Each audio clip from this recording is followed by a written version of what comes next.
Welcome back to Simplifying Synthesis. In this video, we are going to look at the total synthesis of Toxicodenane A.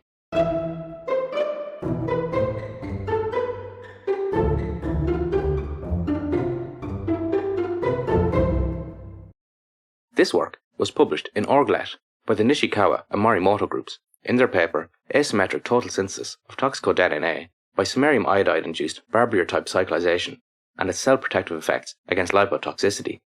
Toxicodenane A was first isolated in 2013 from the dried resin of the lacquer tree by Cheng et al. Since then, there have been 3 reported syntheses, and while no bioactivity for this compound has been reported, other members of the Toxicodenane family have shown activity against diabetic nephropathy. Structurally, it's quite an interesting target for synthesis, as it is quite a small and compact molecule, but features 3 fused rings, 4 stereocenters, 3 quaternary carbons, and also an exomethylene group, which are generally less stable than their endo counterparts. What makes this synthesis especially interesting is the Enantiodivergent Route that they developed, which allows them to synthesize both enantiomers of the target compound. So let's look at the retrosynthesis. The first disconnections occur at the dimethyl quaternary center, corresponding to a methylation reaction, and also the stereoinversion of the hydroxyl group. The precursor for these processes could be formed from an SN1 type cyclization of a dihydroxylated compound. One of these hydroxyl groups could be installed using an allylic oxidation of a bicyclic compound, and one of these rings could be constructed using a radical Barbier cyclization of a sulfone, and the protected hydroxyl group could be generated using a CBS reduction of a diketone. It is this CBS reduction that could be used to generate both enantiomers of the compound by changing the catalyst used in the stereoselective reduction. Disconnecting at the sulfone and alkyl groups of the quaternary center leads back to a simple diketone molecule through oxidation chemistry, sulfidation, and also a reductive Knoevenagel condensation. So let's move into the synthesis and look at this condensation. The aldehyde is first reacted with proline and forms an intermediate that is in equilibrium between the iminium ion form and the enamine. It is the iminium ion which first reacts with the diketone in its enol tautomer, and this forms a new carbon-carbon bond. A proton exchange between the acidic alpha position and the basic proline nitrogen then occurs, and the proline is eliminated, forming an alkene. This alkene is then reduced by the Hansch ester, which first adds a hydride to the beta position, and then the alpha position is protonated, forming the saturated carbon bond and producing a pyridine byproduct.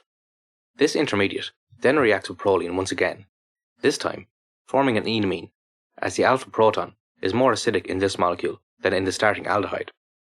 This enamine can act as a nucleophile towards methyl iodide, which preferentially adds to the bottom face of the molecule, which produces the dialkylated diketone upon workup in an 82% yield and a 63 to 37 DR.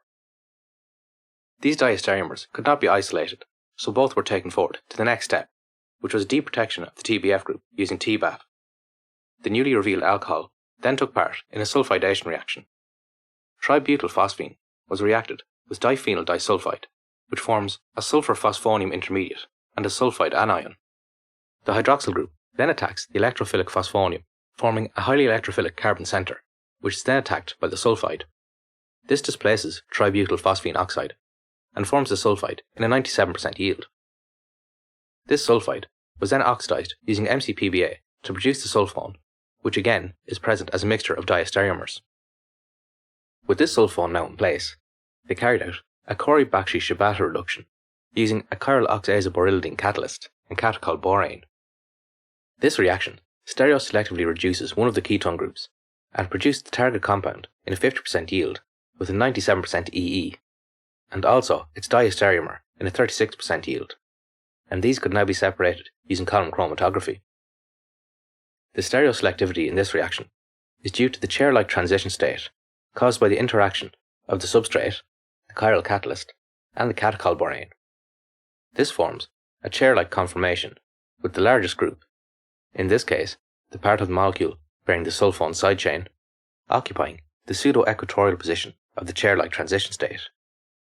This directs the hydride to the top face of the molecule, allowing for the desired enantiomer to be obtained. To determine the stereochemistry of the products formed, the authors used Mosher's analysis. They synthesized esters of the products using both the R and S enantiomers of methoxy-alpha trifluoromethylphenylacetic acid, and they then recorded the proton NMR spectra. They then calculated the differences in the shifts between the S and R enantiomers, and used this information to deduce that the carbon-bearing hydroxyl group has an R configuration. They could determine this by looking at the conformation of the molecule and seeing which protons will be in proximity to the phenyl ring. This aromatic ring can shield nearby protons due to the magnetic anisotropy induced by the ring current, and this is what causes the difference in the shifts in the molecules prepared with different enantiomers of the MTPA chiral auxiliary. Having isolated the desired enantiomer, they protected the hydroxyl group using mom chloride, and then carried out a samarium-mediated cyclization. The reaction with samarium diiodide eliminates the phenyl sulfone group and produces an allyl radical which can attack the carbonyl center, forming a new ring. This reaction produced the product in a 99% yield as a single isomer. This stereoselectivity is due to the configuration of the quaternary carbon center, which forces the allyl group to attack from the same face of the ring and produce a cis ring linkage. With the exomethylene group now installed, they oxidized the allylic position using a Riley oxidation. Selenium dioxide was reacted with tert-butyl hydroperoxide to form an adduct, which underwent an ene reaction with the substrate. This ene reaction abstracts a proton, forms a new double bond, and forms a carbon-selenium bond. This can occur from either face of the alkene, but reaction on the concave side of the molecule is disfavored due to steric repulsion from the ring. A 2,3 sigmatropic rearrangement then occurs, where the oxygen adds to the allylic position, the double bond migrates back to its original position, and the carbon-selenium bond is broken, forming a selenium oxide species. The attack of tert-butyl hydroperoxide to the selenium eliminates it, forming the desired alcohol in a 67% yield with a 2% yield of its epimeric product, where the hydroxyl group is in the concave side of the ring. In addition to these two products, they also observed a 9% yield of a tricyclic byproduct. This can be formed by the over-oxidation of the allylic position to form a ketone, which then undergoes intramolecular attack by the tertiary hydroxyl group to form the hemiacetal. A similar cyclization process is carried out in the next step of the synthesis. In this reaction, the molecule is heated with hydrochloric acid, which protonates and eliminates the hydroxyl group. In this case, the tertiary hydroxyl group is most likely to be eliminated as it forms a more stable carbocation, though protonation and elimination of the secondary hydroxyl group is also possible, as it can form an allyl cation where it is stabilized by resonance with the exomethylene. Regardless of which cation is formed, the reaction outcome would still be the same, as the cation is attacked by the remaining hydroxyl group, forming the 5-membered oxalane ring together with the deprotection of the mom group in a 60% yield. The researchers were able to grow crystals of this product and prove its structure by X-ray crystallography. Taking this compound forward, the hydroxyl group that was revealed by the deprotection of the mom protecting group was oxidized using desmartin periodinane. This acts as an electrophile and is attacked by the oxygen, eliminating acetate, which then acts as a base to deprotonate the carbon bearing the oxygen to form a ketone upon elimination of the iodinated byproduct. The next step of the synthesis was an alpha-beta dehydrogenation reaction to form the enone. The compound was reacted with the zinc complex of tetramethylpyridine, which acts as a base to form a zinc-stabilized enolate. This enolate then reacts with the palladium allyl species, forming the alpha-palladated ketone. This then undergoes beta-hydride elimination to form the enone in a 73% yield, in a reaction that is analogous to the Segusa-Ito oxidation reaction. The palladium hydride species produced by this process undergoes reductive elimination with the allyl ligand, forming a palladium zero complex. This undergoes an oxidative addition into the diethyl allyl phosphate to regenerate the catalyst upon the elimination of diethyl phosphate. The enone formed by this reaction served as an electrophile for a conjugate methylation reaction. Methyl lithium was reacted with copper iodide to form a dimethyl copper lithium species. These organocuprates, also known as Gilman reagents, are highly selective nucleophiles for conjugate addition, and it attacked the beta position of the substrate upon activation by boron trifluoride, and then the resulting boron-stabilized enolate was quenched with ammonium chloride to form the methylated product in 96% yield. With this quaternary center now constructed, the final reaction of the synthesis was the stereoselective reduction with L-selectride. This is a bulky hydride reducing agent that selectively added to the less sterically hindered bottom phase of the molecule, producing the target axial hydroxyl group in a 72% yield. They were able to confirm this stereochemistry using X-ray crystallography.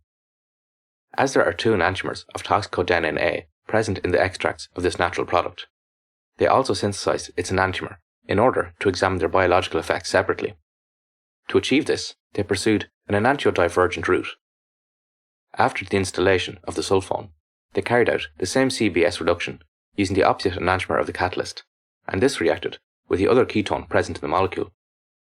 Following the same synthesis for every other step, they were able to obtain the enantiomer of Toxicodenane A, which has not previously been synthesized. In their screening of the biological activity, they showed that these compounds can inhibit lipotoxicity, which is cell damage caused by fatty acids. The compounds were incubated with renal proximal tubular cells, which were then exposed to palmitate, which is saturated fatty acid.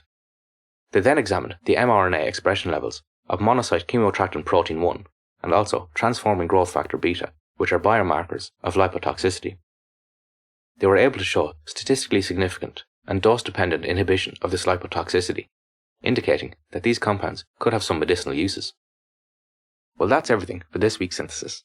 If you enjoy these videos, please like and subscribe, and if you have anything you'd like to see, let me know in the comments down below. Next week, we'll look at the total synthesis of himgaline.